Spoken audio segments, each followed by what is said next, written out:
ఇంకా ఎన్ని సంవత్సరాలు ఉంది కలియుగానికి? ఎవరు చెప్పారు డేట్ కాన్షియస్ కమ్మని?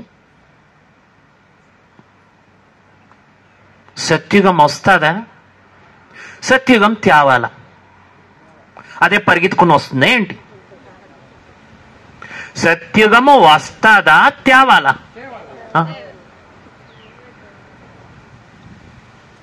ఇల్లు కట్టాలా అంటే ఇల్లు నిర్మించాల కదా. ఇల్లు కావాలనే వాళ్ళు ఇల్లు నిర్మిస్తారు కదా. ఇల్లు వస్తుంది కూర్చోమని. సత్యుగం అంతే, డేట్ లాగా రాదది. ఈరోజు సోమవారం, మళ్ళీ 7 రోజులైతే సోమవారం, అలా రాదది. తేవాలి. క్రికెట్లో 2 టీంలు ఉంటాయి కదా.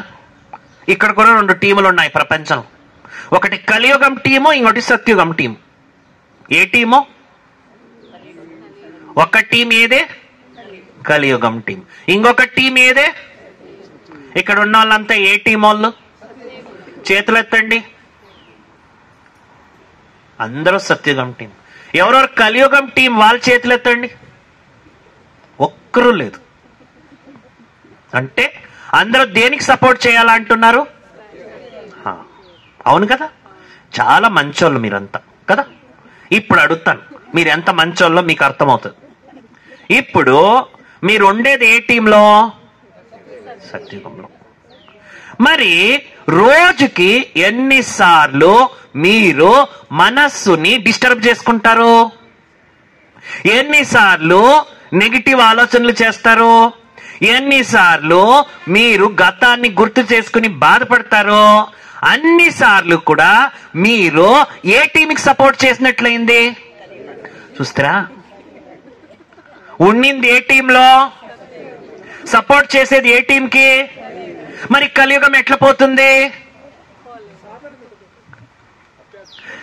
ఉండేదేమో సత్యుగం టీం అంట, గెలిపిస్తుండేదేమో కలియుగం టీం అంట. మళ్ళీ భగవంతునికి అడిగేది ఎప్పుడు వస్తుంది? సత్యుగం. భగవంతుడికి నవ్వు వస్తుంది, భగవంతుడికి కూడా నవ్వు వస్తుంది. ఇది ఏంటప్ప ఈ పిల్లలు ఇట్లా? వాళ్ళు